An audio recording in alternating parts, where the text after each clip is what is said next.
Hello सांग मैंने welcome कर मोर गोटे मिनी ब्लॉग को।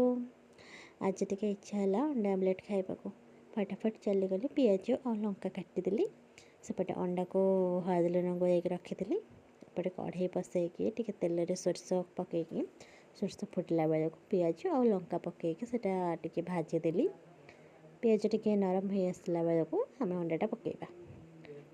देखो पिज एपट सेपट कर भाजीदेला एपटे अंडाटा पकईदेली से अंडा आनी से कहला दीटा अंडा दीटा ही आमलेट करूँ से तार गोटे आमलेट मोर गोटे आमलेट।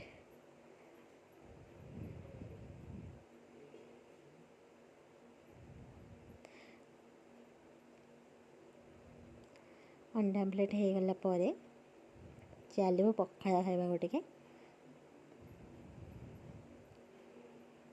तापर एपटे टिके भी आलू आ जह्नी पोड़ी देथिलु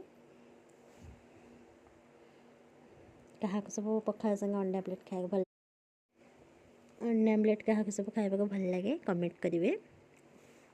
बस पड़े खाइबा को देखो तार गोटे अंडा मोर गोटे अंडा एपटे पाग टे होता एपटे पखाल रही। जय जगन्नाथ।